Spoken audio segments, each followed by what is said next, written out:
दोस्तों नमस्कार। आप सभी लोगों का भारतीय संविधान की इस तीसरी क्लास में बहुत बहुत स्वागत है। तो आज हम शुरुआत करते हैं प्रश्न नंबर 32 से, जो घटना चक्र पूर्वावलोकन द्वारा सभी एग्जामों में पूछे गए हैं। और इस क्लास को आप सभी लोग किसी भी एग्जाम के लिए ले सकते हैं। तो शुरुआत करते हैं आज के पहले प्रश्न से। पहला प्रश्न है हमारा, भारत की संविधान सभा की अंतिम बैठक की सही तिथि को बताइए। ए 26 नवंबर 1949, बी 5 दिसंबर 1949, सी 24 जनवरी 1950, डी 25 जनवरी 1950। तो इसका सही उत्तर हो जाएगा हमारा सी 24 जनवरी 1950 को भारत की संविधान सभा की अंतिम बैठक हुई थी। बढ़ते हैं अगले प्रश्न की तरफ, या इसके सलूशन को देखते हैं। सबसे पहले दिया है, भारतीय संविधान के निर्माण में संविधान सभा 2 वर्ष 11 माह 18 दिन का समय लगा था और इस दौरान इसके कुल 11 अधिवेशन, कुल अवधि यानी कि 165 दिन हुए थे।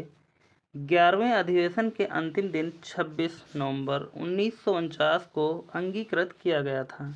इन 11 अधिवेशनों के अतिरिक्त संविधान सभा पुनः 24 जनवरी 1950 को समवेत हुई थी, जबकि सदस्यों द्वारा भारत के संविधान पर हस्ताक्षर किए गए। इस प्रकार निकटतम सही उत्तर विकल्प हमारा सी हो जाएगा। आगे देखते हैं अगले प्रश्न की तरफ। अगला प्रश्न है हमारा, भारत के संविधान के निर्माण में संविधान सभा को कितना समय लगा। ए 2 वर्ष 11 माह 18 दिन, बी 2 वर्ष 7 माह 23 दिन, सी 3 वर्ष 4 माह 14 दिन, डी 3 वर्ष 11 माह 5 दिन। तो यहाँ पर आप सभी लोगों को पता होगा कि भारत के संविधान के निर्माण में कितना समय लगा था। तो इसका सही उत्तर हो जाएगा हमारा ए 2 वर्ष 11 माह 18 दिन। बढ़ते हैं अगले प्रश्न की तरफ। और अगले प्रश्न को सॉल्व करने से पहले आप सभी लोग एक बार सेशन को लाइक कर दें और चैनल को सब्सक्राइब कर लें और इस क्लास को ज़्यादा से ज़्यादा शेयर कर दें। देखते हैं अगले प्रश्न को। अगला प्रश्न है हमारा, सूची 1 को सूची 2 से सुमेलित करना है। तो सबसे पहले मिलाते हैं हम। ए संविधान सभा के पहले अध्यक्ष कौन थे। तो संविधान सभा के पहले अध्यक्ष हो जाएंगे हमारे H.C. मुखर्जी।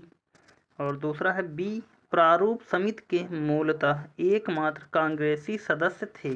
तो हो जाएगा हमारा बी का 3 यानी कि K.M. मुंशी।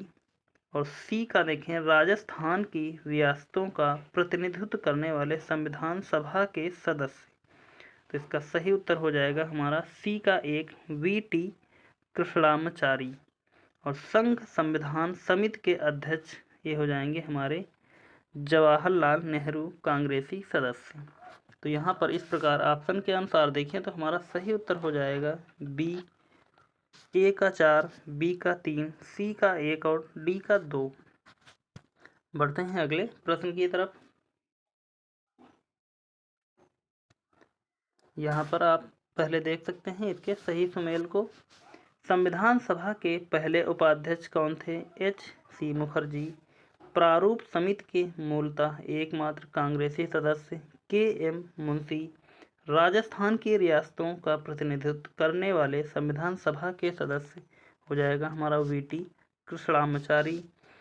संघ संविधान समिति के अध्यक्ष हो जाएगा जवाहरलाल नेहरू।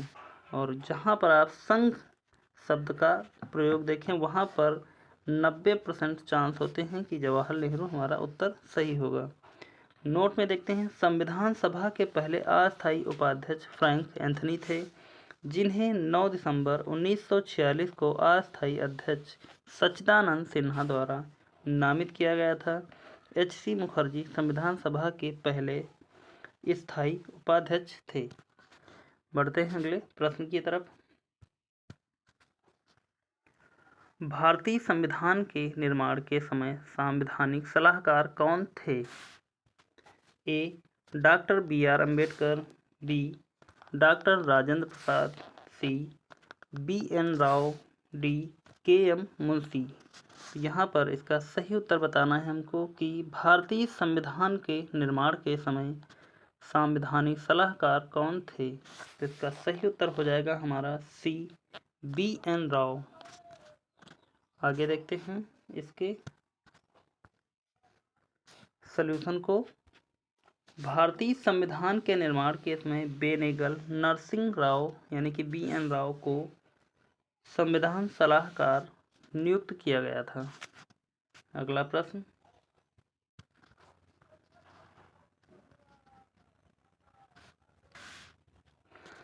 प्रश्न, है हमारा भारतीय संविधान का प्रथम प्रारूप तैयार किया गया था। ए. B.R. अम्बेडकर द्वारा, बी. B.N. राव द्वारा, सी. के. संथानम द्वारा, डी. K.M. मुंशी द्वारा। तो यहाँ पर इसका सही उत्तर देखें तो हो जाएगा हमारा बी. B.N. राव द्वारा भारतीय संविधान का प्रथम प्रारूप तैयार किया गया था। अगला प्रश्न देखते हैं या इसके व्याख्या को देखेंगे। सबसे पहले हम संविधान सभा के संवैधानिक सलाहकार B.N. राव द्वारा संविधान का पहला प्रारूप तैयार किया गया था, जिस पर विचार एवं परिवर्तन करके प्रारूप समिति द्वारा संविधान सभा के समक्ष संविधान का मसौदा प्रस्तुत किया गया। B.N. राव के मूल प्रारूप में 243 अनुच्छेद और 13 अनुसूचियां थीं। बढ़ते हैं अगले प्रश्न की तरफ। अगला प्रश्न है हमारा, संविधान सभा में भारतीय संविधान का तृतीय वाचन कब प्रारंभ हुआ था? ए. 14 नवंबर 1949, बी. 14 नवंबर 1948, सी. 25 नवंबर 1948, डी. 25 नवंबर 1949। तो इसका सही उत्तर देखें, यहाँ पर हो जाएगा हमारा ए. 1949, 25 नवंबर 1948, 14 नवंबर 1948, 25। इसमें कुछ डाउट है, देखते हैं इसके हम एक बार सॉल्यूशन को देख लेंगे।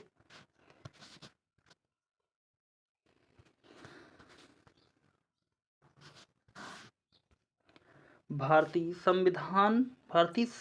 संविधान सभा में भारतीय संविधान का तृतीय वाचन 17 नवंबर 1949 से प्रारंभ हुआ, 26 नवंबर 1949 तक चला। अतः प्रश्न में दिए गए विकल्पों में से कोई भी विकल्प सही नहीं है, क्योंकि वहाँ पर कोई भी 17 नवंबर नहीं दिया गया है। इस कारण हमारा कोई भी सही उत्तर नहीं है।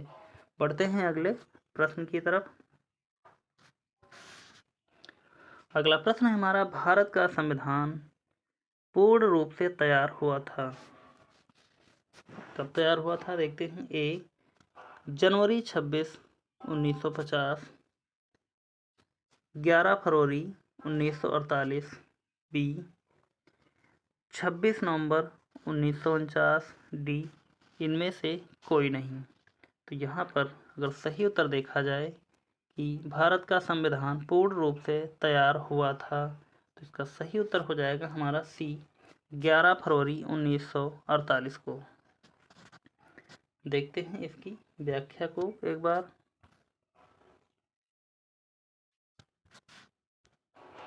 भारतीय संविधान की उद्देशिका यानी कि प्रस्तावना में उल्लेखित किया गया है कि 26 नवंबर 1949 को भारत के लोगों ने संविधान को अंगीकृत, अधिनियमित और आत्मर्पित किया।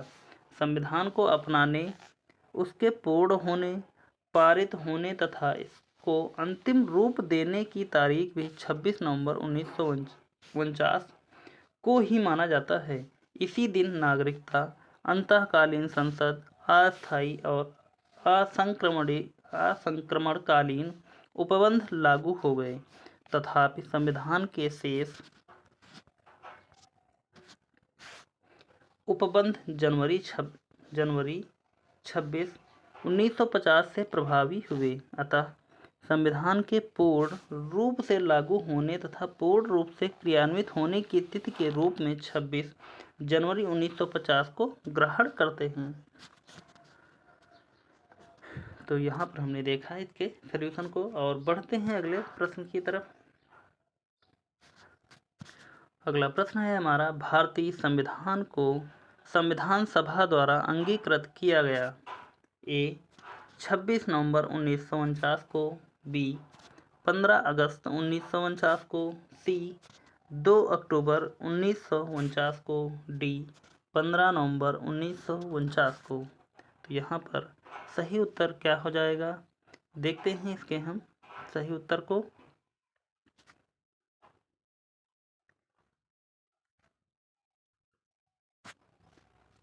सही उत्तर इसका हो जाएगा हमारा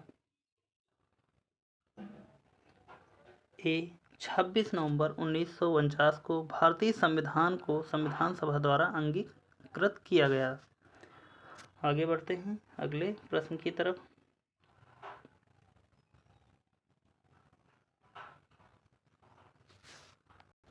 सॉरी, एक पिछले क्वेश्चन में मिस्टेक हुई है।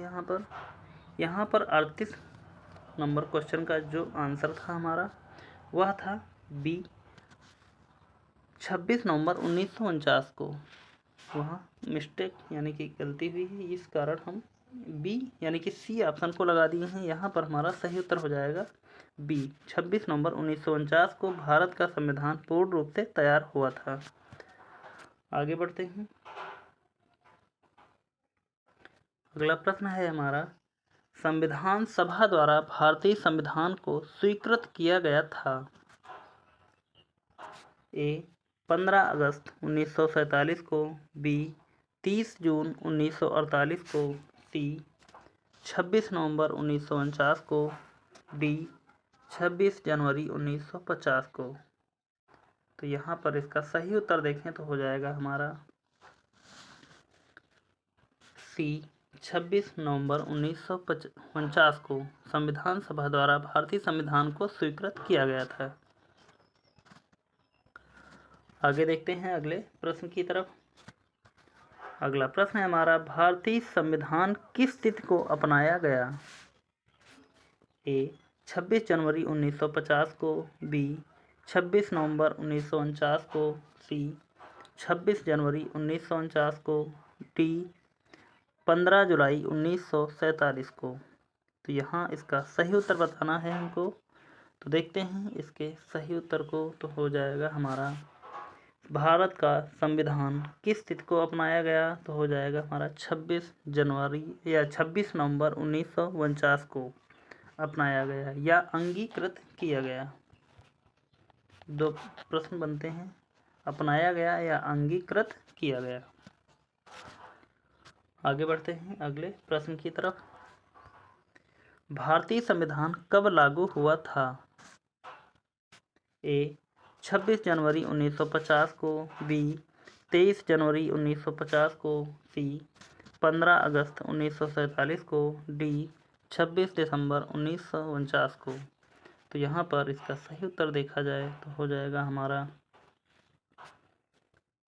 ए 26 जनवरी 1950 को भारतीय संविधान लागू हुआ। आगे बढ़ते हैं अगले प्रश्न की तरफ।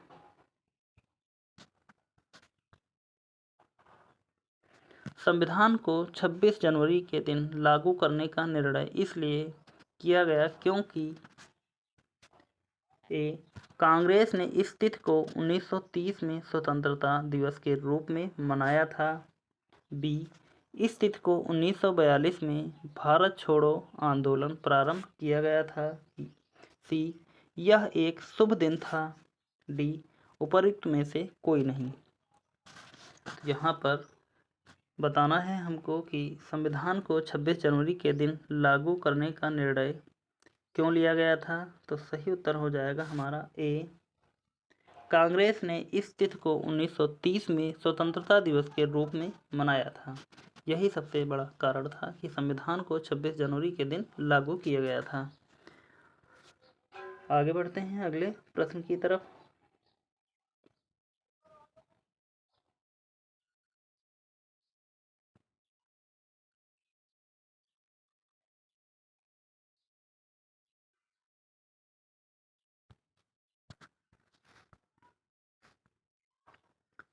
अगला प्रश्न है हमारा, भारतीय संविधान दिवस मनाया जाता है तो कब मनाया जाता है? ए 26 अक्टूबर को, बी 26 नवंबर को, सी 26 जनवरी को, डी 15 अगस्त को, ई उपरोक्त में से कोई नहीं, उपरोक्त में से एक से अधिक। तो यहाँ पर हमको बताना है इसका सही उत्तर।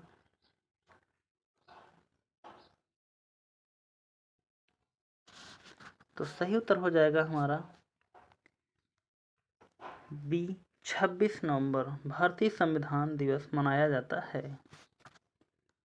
अगला प्रश्न, या इसके देखते हैं एक बार सॉल्यूशन को। भारतीय संविधान दिवस 26 नवंबर को मनाया जाता है। भारतीय संविधान 26 नवंबर 1949 को बनकर तैयार और संविधान सभा द्वारा अंगीकृत हुआ। इसके कुछ प्रावधान इसी दिन लागू किए गए थे, जिसके फलस्वरूप इस दिन को संविधान दिवस के रूप में मनाया जाता है। जबकि भारतीय संविधान जनवरी 1950 को पूर्ण रूप से लागू किया गया और 26 जनवरी को गणतंत्र दिवस के रूप में मनाया जाता है। बढ़ते हैं अगले प्रश्न की तरफ। अगला प्रश्न है हमारा, भारतीय संविधान को अपनाया गया था। ए संवैधानिक सभा द्वारा, बी ब्रिटिश संसद द्वारा, सी गवर्नर जनरल द्वारा, डी भारतीय संसद द्वारा। तो यहाँ पर भारतीय संविधान अपनाया गया था किसके द्वारा, तो यह पूछा जा रहा है। तो हो जाएगा सही उत्तर हमारा ए संवैधानिक सभा द्वारा भारतीय संविधान अपनाया गया था। अगला प्रश्न, भारतीय संविधान को 26 नवंबर 1949 को किसके द्वारा अधिनियमित किया गया था? ए संवैधानिक सभा द्वारा, बी भारत के गवर्नर जनरल द्वारा, सी भारतीय संसद द्वारा, डी ब्रिटिश संसद द्वारा।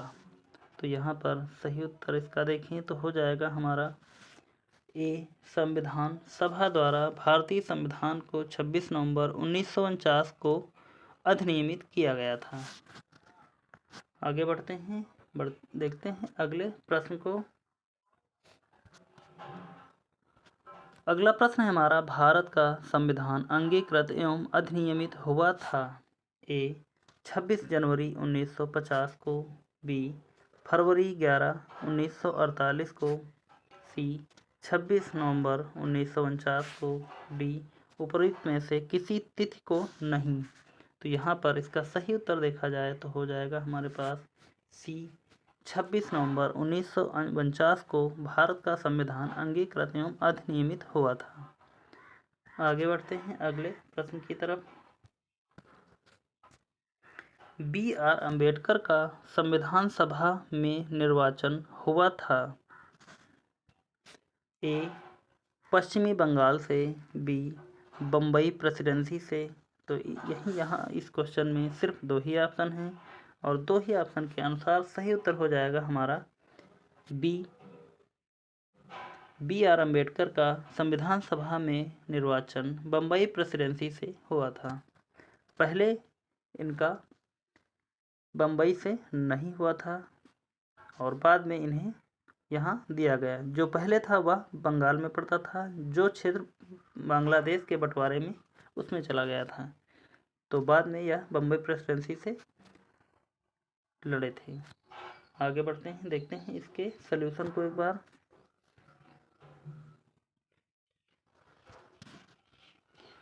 वर्ष 1946 में संपन्न संविधान सभा के प्रारंभिक चुनाव में डॉक्टर भीमराव अंबेडकर अविभाजित भारत के बंगाल प्रांत के पूर्वी भाग से निर्वाचित हुए थे।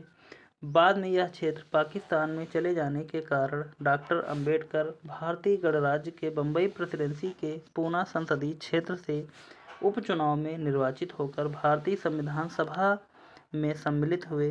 पूना सीट उनके लिए कांग्रेस के एम.आर. जयकर ने त्याग पत्र देकर रिक्त की थी। यद्यपि विकल्प ए पश्चिम बंगाल है, फिर भी यह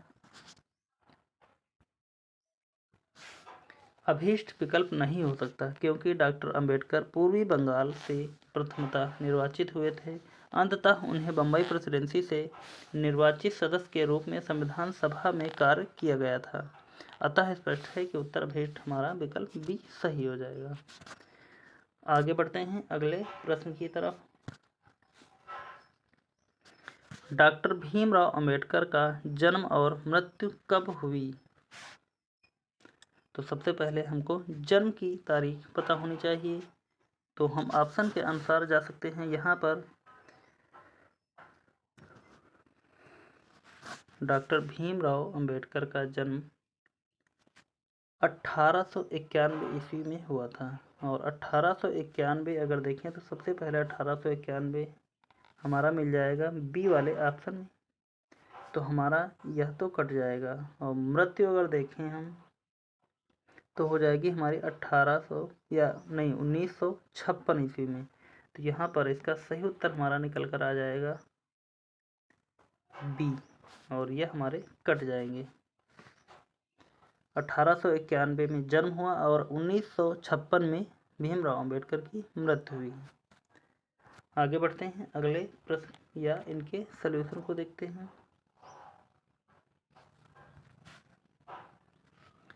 भारतीय संविधान निर्माण में मुख्य भूमिका निभाने वाले डॉक्टर भीमराव अंबेडकर का जन्म 14 अप्रैल 1891 को महू मध्य प्रदेश में तथा मृत्यु 6 दिसंबर 1956 को दिल्ली में हुई थी।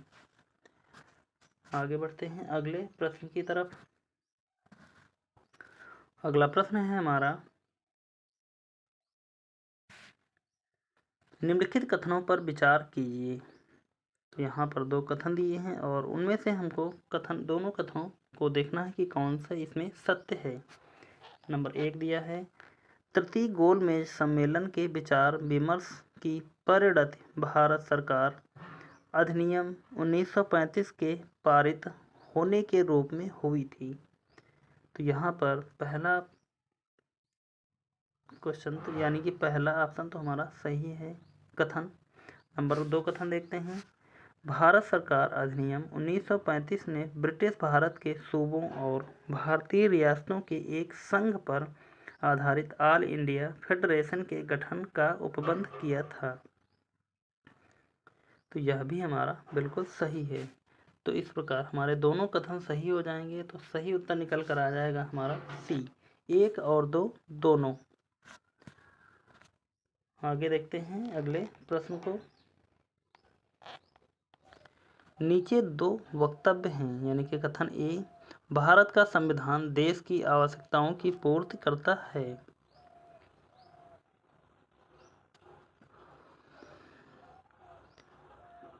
बिल्कुल सही है यह हमारा कथन। भारत का संविधान देश की आवश्यकताओं की पूर्ति करता है। कारण देखते हैं, इसको एक गृहीत संविधान कहा जाता है।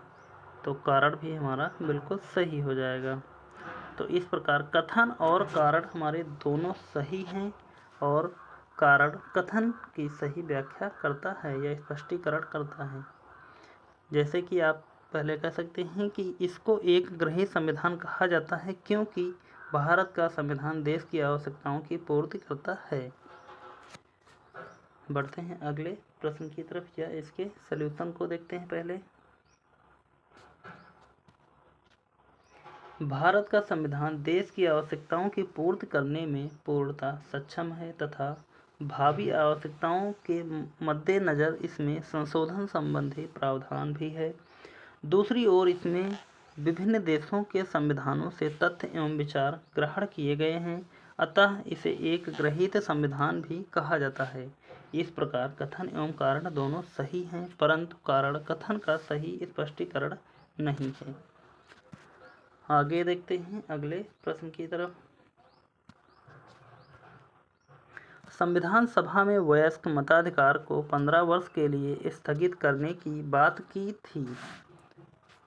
ए, डॉक्टर राजेंद्र प्रसाद ने, बी, जवाहरलाल नेहरू ने, सी, मौलाना आज़ाद ने, डी, डॉक्टर भीमराव अंबेडकर ने। तो यहाँ पर इसका सही उत्तर देखना है हमको कि संविधान सभा में वयस्क मताधिकार को 15 वर्ष के लिए स्थगित करने की बात किसने की थी? तो इसका सही उत्तर हो जाएगा हमारा सी, मौलाना अबुल कलाम या मौलाना आज़ाद ने, या मौलाना अबुल कलाम आज़ाद ने।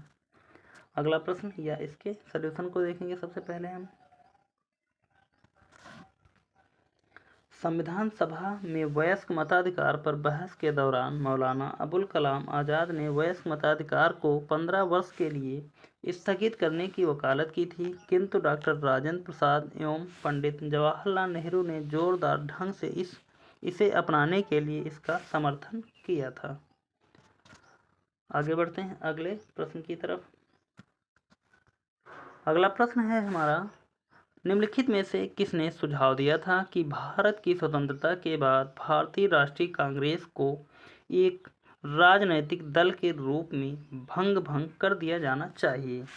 तो यहाँ पर सही उत्तर हो जाएगा ए, सी राजगोपालाचारी, बी जयप्रकाश नारायण, सी आचार्य कृपलानी, डी महात्मा गांधी। तो सही उत्तर यहाँ देखा जाए तो हो जाएगा हमारा डी महात्मा गांधी। देखते हैं इसके सॉल्यूशन को या अगले प्रश्न को।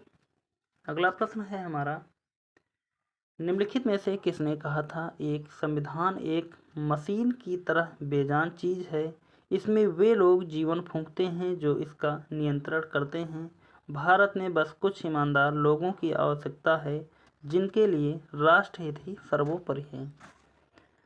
तो ऑप्शन देखें यहाँ पर, ए डॉक्टर राजेंद्र प्रसाद, बी जवाहरलाल नेहरू, सी doctor BR Ambedkar, D Mahatma Gandhi.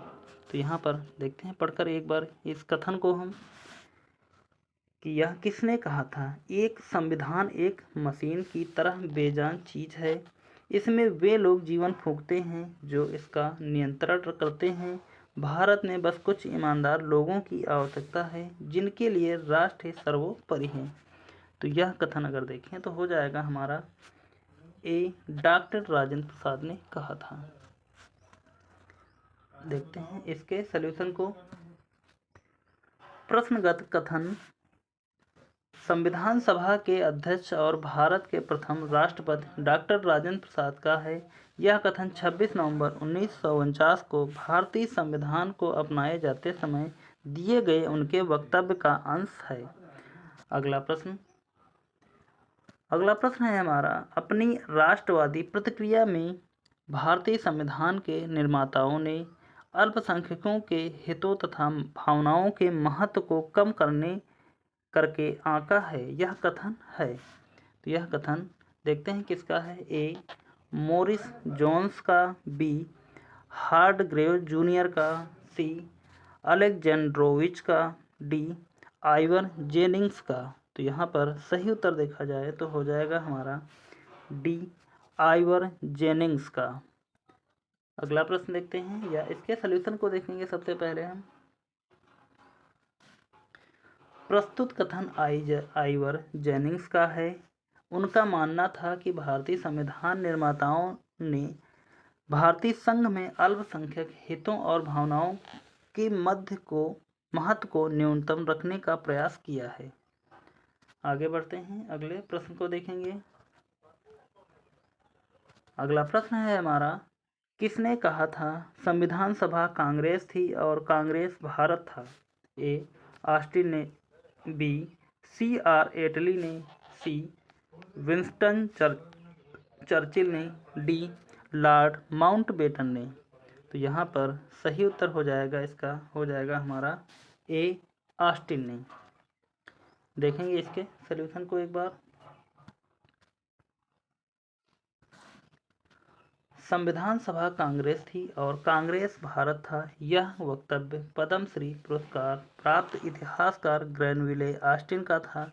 यह वक्तव्य उनकी पुस्तक द इंडियन कॉन्स्टिट्यूशन में वर्णित है। देखते हैं अगले प्रश्न को। अगला प्रश्न है हमारा, भारतीय संविधान सभा में कुल कितनी महिला सदस्य थीं? ए 15, बी 13, सी 12, डी 10। तो इसका सही उत्तर हो जाएगा हमारा ए, भारतीय संविधान में कुल 15 महिलाएं थीं। तो यहाँ पर आप सभी लोगों ने 30 प्रश्न पर चर्चा की और यहाँ पर कंप्लीट होते हैं। और आप सभी लोग एक बार सेशन को लाइक कर देना और इस क्लास को ज़्यादा से ज़्यादा शेयर कर देना। तो मिलते हैं फिर अगले वीडियो में। और जिसने भी अभी तक सब्सक्राइब नहीं किया है तो प्लीज़ सभी लोग एक बार चैनल को सब्सक्राइब ज़रूर कर लेना। तो मिलते हैं फिर अगले सेशन में, तब तक के लिए धन्यवाद। जय हिंद।